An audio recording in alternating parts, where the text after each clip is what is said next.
Don't miss the return of BizBash Live Los Angeles on Wednesday, July 19th at the California Market Center. Secure your spot today at bizbash.com/ExpoLA with the code GATHER for 10% off your pass. Are you a follower? 9, 8, Okay, so we're gonna probably add. Welcome to GatherGeeks, a podcast by BizBash, the place where people passionate about meetings and events come together. Here are your hosts, BizBash CEO David Adler and Executive Editor Beth Kormanik. David, today we're going to hear from Michael Stengel, who is Senior Vice President of Gaylord Hotels and Convention Strategy for Marriott International. Michael was inducted into the BizBash Hall of Fame last month, and the Gaylord hosted the ceremony in its new Riverview Ballroom. So you and I got to see one of Michael's properties firsthand. Yeah, no, Michael is a true leader. He is one of the guys that came in and took over the Gaylord leadership and has really had a big impact in the industry. Yes, he's a hospitality veteran. He currently works with Gaylord Hotels and all of Marriott's large convention and resort properties. But he has also held numerous executive positions with Marriott, including Market Vice President for Marriott International's New York City hotels and General Manager of the New York Marriott Marquis.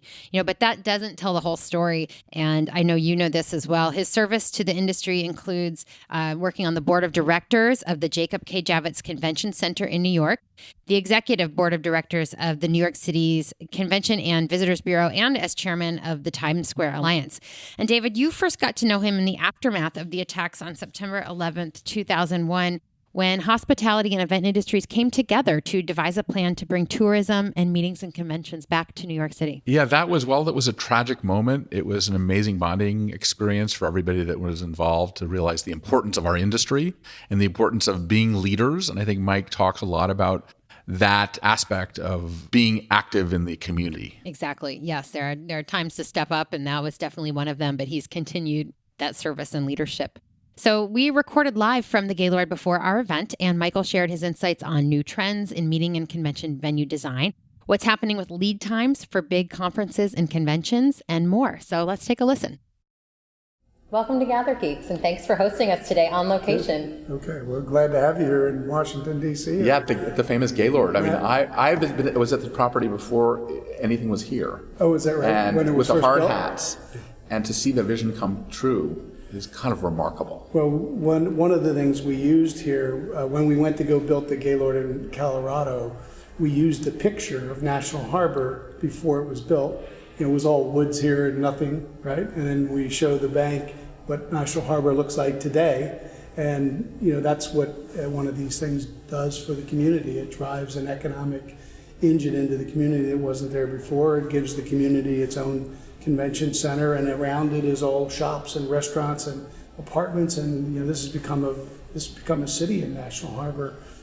We hope to do the same thing in Aurora, Colorado, where we are building on. It's 60,000 acres. We only own 100 acres of it, but it's 60,000 acres with nothing on it. So we hope to have a village of this kind of magnitude someday as well. But it's interesting when I look at venues and things like that, with media being so fragmented now, these venues and these community centers are really the new town squares in the world.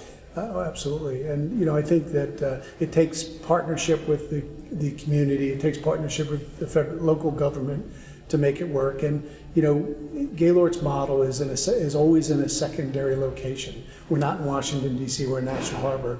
We're not in Dallas, we're in Grapevine, Texas. So, we always go to the city closest to big airport, big city, but yet in a secondary market that really wants its own identity. And we give it its identity by putting a convention center that they can call their own. That's kind of what our model's been, and it's been successful. We'll open next year in Aurora, and then right after that we're finalizing a deal now in Chula Vista, which is just south of San Diego. Not San Diego, Chula Vista, right? Which means beautiful view, by the way. And tell us about you're opening a new property. What are the best practices that you've learned from these other properties that you're carrying forward to the new one? Whether it's in the way things look, the configuration, amenities that make sense for today's conventions. Sure. Well, every time you build a hotel, you it's amazing. I mean, when I joined Marriott 37 years ago, we had 50 hotels. Today we got close to 6,000. And every time you build a hotel, I say, how do we keep making mistakes? But every time you build a hotel, you make it better, right? And so when you look at the Gaylords, when the first Gaylord is Opryland, and that hotel was built as a 600-room hotel. Today it's 3,000 rooms with 5.5 million square feet. So it's grown, and there's a lot of things that we'd like to change there, but unfortunately we're not going to. But as we built the next Gaylord, as the company that owned Gaylord before us did, is they went and improved the next hotel and the next hotel.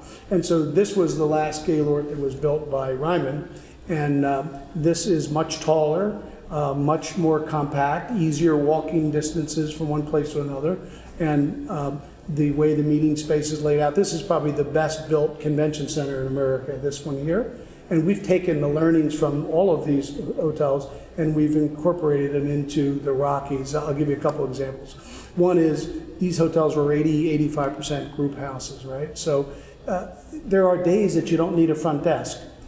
You could use the front desk for a reception space, but we're stuck with these gigantic front desks. Well, in Gaylord Rockies, the front desks are all portable pods that when they're not in use, you can put them up against the wall like a piece of furniture, and we can sell the lobby as a reception space because the whole hotel is taken by a group, right? Or the other big thing you have is you have these big 500-seat restaurants for breakfast, and then after breakfast, what do you do with that gigantic space? Well, we built a prototype of this restaurant in China that was really, really well received, and now we're doing it in Gaylord Rockies. So you go into a breakfast restaurant, 500 seats. After breakfast, a wall pulls across, divides the restaurant into two against a bar. Both sides of the bar become something else. The artwork is digital, it changed. Lattice work comes out of the wall, the lighting changes, the entrances change, and we open up an Asian restaurant and an Italian restaurant for lunch and dinner. So the breakfast restaurant disappears. It's not wasteful space like it is already in some of our big boxes. The other thing we did is that in the exhibit hall, we took out pillars. Pillars, these pillars, they hold up the building, but they're not, customers hate pillars. So in Gaylord Rockies, we have the first exhibit hall that has 50,000 square foot ballroom in the exhibit hall. Here we have a 175,000 square foot exhibit hall, but it's pillared all the way. So now after we saw what we did in Rockies, said, darn it, we should have done the whole damn thing. Sorry. And we now at Chula Vista, we're going to build a 150,000 square foot exhibit hall with no pillars, with 350,000 square foot ballrooms. That will be the largest ballroom in the state of California when it opens all the way up to 150,000. So every time you build it, you learn something new and you do something new that makes sense for the customer. Go into the ballroom theory too. Ballrooms are changing dramatically. Yeah, ballrooms. Like it's no longer ballroom, what it was. As you're going to see tonight, natural light is the new thing in ballrooms, and everybody moans about doing it because it's not cheap to do, and it causes some operational issues that you can only come from one side. And so we asked our architectural teams to look at ballrooms and put at least one side natural light. Well, here we blew it out of the water by putting three-sided. Literally blew it out of the water. Yeah. 3 sides of the ballroom is natural light, and that we service it from only one side.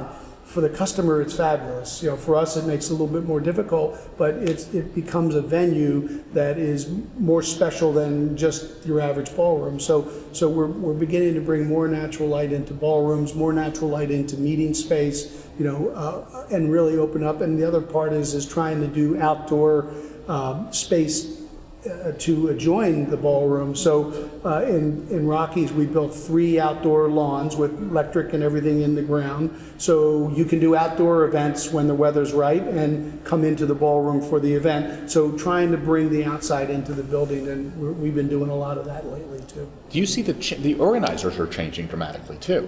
Yeah. They're looking for new experiences. They're looking for the hotel's creativity, right? Not everybody's as creative as you, but they're looking for ways for us to come up with different ways to serve food, different unique ways to decorate, different ways to accent the venue. We had an Indian wedding there on Saturday night, which sounded crazy. It was a Star Wars meets I don't know, one of the Disney themes, and it sounded like this is going to be really hokey. It was spectacular. It was beautiful. They did a terrific job, and a lot of it was lighting and costumes, and so I think that people just don't want to sit down in a venue anymore. They want to be entertained. This brand for Gaylord, this is our entertainment brand for Marriott. We drive a lot of music. We drive a lot of entertainment venues. Entertainment is food and beverage. That's part of the entertainment process, but music is a big part of the life of the Gaylord brand. Like here, we're experimenting with a silent disco up in the nightclub.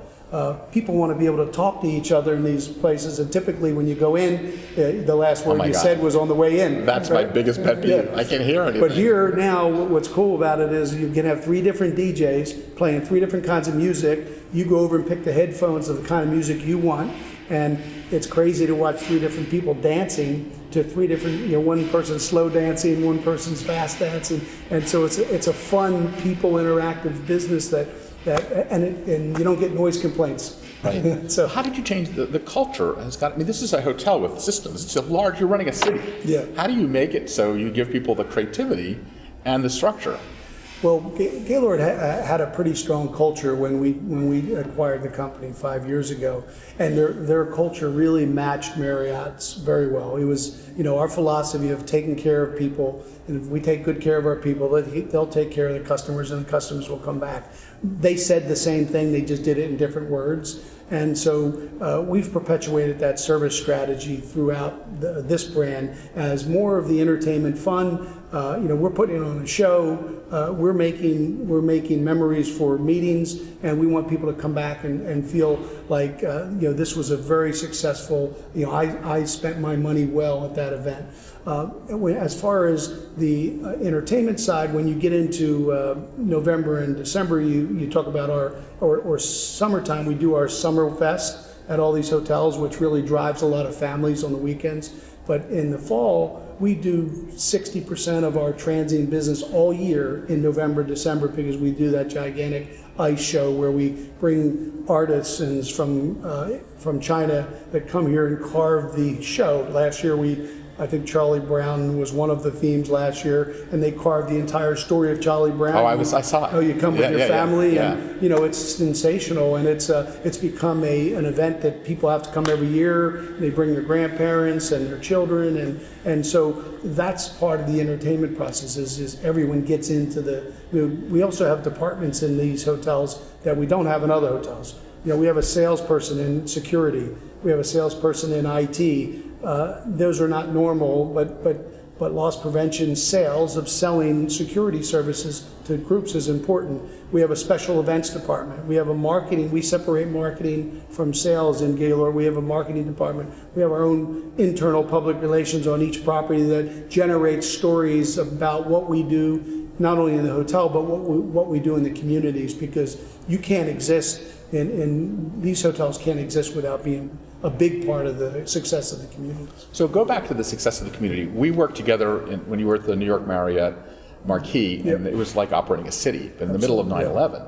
So we saw at its most dramatic. Sure. And the whole idea of how the public-private partnership worked, you jumped right in and you really devoted your life to this. Sure. And I've seen you at all sorts of things. How did that impact what you do now? Well, I think what it taught me is, when I was in New York, I always try to remember, I had a lot of part-time jobs. I was the president of the Broadway Association. Yeah, I was vice chairman of the NYC and Company. I was on the board of the Javits Center. I was the president of Times Square Alliance, and part-time I ran the Marriott Marquis. So what I got out of that was, New York is it's a big city, but it's really not. It's a very small community, and if you did not participate in all of those things that I participated in, we wouldn't have had the support from the community or the success that hotel. That's still the largest and highest grossing revenue hotel in the world for us as a company today, and that wouldn't happen without your involvement in that community. what I take away from that is to make sure that my general managers are locked into the community, whether it's the chosen charity of our employees. We're huge in the Children's Miracle Network and breast cancer and a bunch of different charities that we really focus in on. And we find in the community the charities that the employees are interested in and charities that they want us to support, and we get their backing and involvement. But it starts at the general manager level. If the general manager thinks they're just going to come to work, run the hotel, and go home, the hotel can't be successful that way. But you learned a lot about running your business from that too. Oh, So, absolutely. I mean, that's what I found when I got involved. Yeah, you learned that you think you're giving, but you're really getting a ton. Oh, absolutely. You think about the people that, like Jeff Katz, who sits on the Broadway Association. He's multi-millionaire who owns every sign in Times Square. I learned a lot about how our own signs were undervalued and how we need to do a better job at our own signs. And if you look at the Marriott Marquis today, there's millions and millions of dollars of new signs. A lot of that inspiration came from listening to people like Jeff. Yeah, going to these meetings. I mean, if someone's listening to this, the lesson that I would take away is that you get more than you give. Absolutely. Even though you think you're spending all your time in your part-time job. I mean, even candidates for mayor used to come to the Broadway Association and talk to us about their platform. I mean, I became a better citizen understanding what they stood for and whether we should support it or not. And I would have, you hustle and bustle in New York City and 50 candidates running for mayor, who cares, right? But in that setting, we kind of push the envelope to be able to get those folks to sit down with us and tell us their story. And you're also talking about sales without selling anything to anybody. Oh, absolutely. I mean, to me, that's a secret that people who are listening should know, that it's part of the secret of success. Absolutely. And we did just about every Broadway opening, happened at the New York Marquis. But they know you. Yeah, because you were a part of their community. You also know it's going to happen. Yeah, and they know that they can trust you. Yeah. So then you come to DC, and how do you get involved here? Well, I don't, when you say I came to DC, I moved here. So I work out of Bethesda, which is our corporate office, but literally I don't spend very much time here at all. I spend most of my time. And since we've acquired Starwood and I took on the strategy for all the convention network resort hotels in the company, which is 110 hotels, is I'm on the road about 3 or 4 days a week. And what I preach to my general managers is that they have to be, the face of the community has to work in the building. Above property, all we do is we are here to support and give as much help to these hotels as possible, but they need to run the business, and we need to give them the tools to do that. I get invited to things that they want me to come to, the Children's Miracle Network events. They'll say, hey, can you come to this? Or we have they do a charity food cook-off out here in National Harbor. Come to do come and support them for those events. But it's really the local responsibility for the GMs. But we do I'm more in. I can tell you what I do more of is sales. Salespeople call me all the time. Can you call this customer? Can you write? Can you write this letter? Can you go to this sales event? And so I do anything that salespeople want to help close business, because when you go out and you tell a convention that's going to bring you 5,000 rooms, when you have the senior vice president of that organization telling you that we're going to make sure it's right for you, they feel much better. Commitment to the business. They feel like, hey, my meeting's not going to go wrong. I got his cell phone number. Yeah. That's right. It's also, the one thing I think that why the event industry in general, the convention industry is in such a perfect moment is because we're in the era of the temporary marketplace. Yeah. I mean, retail is dying. Yeah. Pop-up stores are going up. Even temporary workplaces are becoming the way innovation happens. Yeah. And so hotels are the center of that. Yeah, I just listened to it on the way here today. I heard a ad for Uber for employees, and be your own boss. You're the best boss you could be. Come to work anytime you want. Close off anytime you want. Go away. That's what people say. Wow, that sounds great. I mean, after work, I can spend 2 hours riding around Uber. I mean, it was really a very well done commercial. But today we need to figure out. I mean, we're going to experiment with this in Aurora. Is workforce innovation is what we're calling it at Marriott. Is you got to figure out what the part-timers want first. and then work your way around full-timers, because you got a mother who wants to get out of the house on every Saturday and Sunday. She can't work the rest of the week, but Saturday and Sunday she wants to work. We should figure out a way to make sure that every Saturday and Sunday she's on the schedule, that the manager doesn't come in and say, hey, Alice, we need you on Thursday. Well, I can't work on Thursday, right? And that's what happens with part-timers, and the turnover is so much higher when you do that. If you can give what part-timers want and then fill in with full-timers, the model has been reversed, right? Yeah. And we've tested it in a couple small hotels in Nashville, and the turnover rate is half of the rest of the hotels in the marketplace, and the employee opinion survey scores are higher because people are much more satisfied because the job is working around their life instead of their life working around the job. And we're going to experiment with that. We're going to hire 1,700 employees out in Aurora, and you could probably run the hotel with 1,200, but we're going to expand the level of employees because we want people to have part-time opportunities. You know, you might be a UPS driver during the daytime, and you're bartender not one night a week. That's great. That's what we want. And you'll be very happy bartender by being able to have this one shift a week. You know, kind of the Uber concept of what they're talking about. Yeah, that sounds great. Mm-hmm. So do you have a question? Yeah, well, you know, you mentioned hopping on the phone to close a deal and to provide that level of service. I was wondering if you could speak to any trends you're seeing in the convention marketplace. We lived through an era of shorter lead times for a while. Are we still there? Is that a new normal? Are people locking in multi-years? I mean, what are you seeing? So in this big box business, multi-years is the game we're in big time. I would tell you that almost 45% of all business that we book is booked more than 1 year. And it's not necessarily, what used to happen is Gaylord only had 4 hotels and they rotated amongst the 4, but now we've expanded that 4 to 109 or 110 hotels. So now the Gaylord sales team are working very closely with the Marriott global sales teams, and they're putting together opportunities where, you know, they might be in National Harbor this year, and next year they want a West Coast, so they go to San Francisco Marquis, and then next year they're in Chicago at the Sheraton. And so we're putting these multi-years together that make sense for the customer, and we're getting customers to commit longer years out. What's happened is customers realize that if you don't book these big hotels in advance, you never get your preferred dates, and you're not going to get the rates and prices that you're looking for. It's better to lock it down much farther out because you'll have what you want and what your customers want. If you don't do that, I mean, I had a customer, Mike Wainwright, who's the vice president of sales for Gaylord. Him and I went to visit a customer in Atlanta a few weeks ago, and they decided they were going to wait last minute. Now they don't have a place for 2018, and this is a huge, full 3,000 room piece of business, and we couldn't find a hotel in America for them.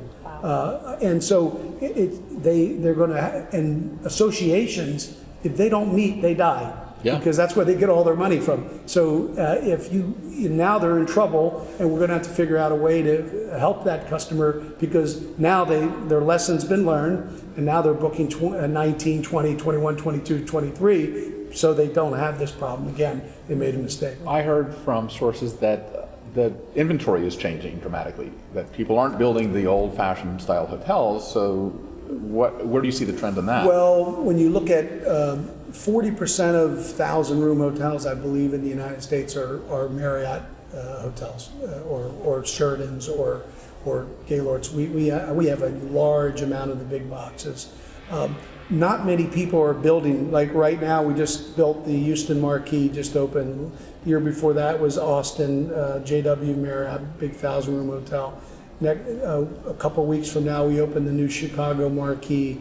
Next year we open the Gaylord Rockies. But those are all of the big projects in the United States. Matter of fact, the Gaylord Rockies is the biggest construction site for a hotel in the United States right now. So big boxes are not, they're too expensive to build. They cost $1 billion to build. And so you have to choose your location wisely, and you got to make sure that you're putting all the bells and whistles in that hotel. A good example is Houston Marquis. Have you seen this hotel yet? Mm-hmm. Well, it's a 1,200 room downtown next to the convention center, But on the roof, the 10th story roof, is a pool shaped like the state of Texas, which is a lazy river, and a whole entertainment deck. And it has turned that hotel into, when you're looking out the window, you look down and say, wow, that's unbelievable. On the weekends, they don't have enough chairs because all these transient customers who are from Houston come and stay at the hotel, and they've turned it into a leisure destination, which was not the intention of the hotel, but it was the intention of the owner to have this vision that they could have something different in the middle of Center City, Houston. You could put this hotel in Philadelphia, it would be do gangbusters. So putting something different in the hotel that resonates with the customer is something that we're looking to do in every one of our hotels. That's fantastic. Well, thanks, Mike. We are looking forward to honoring you this evening at our Hall of Fame event.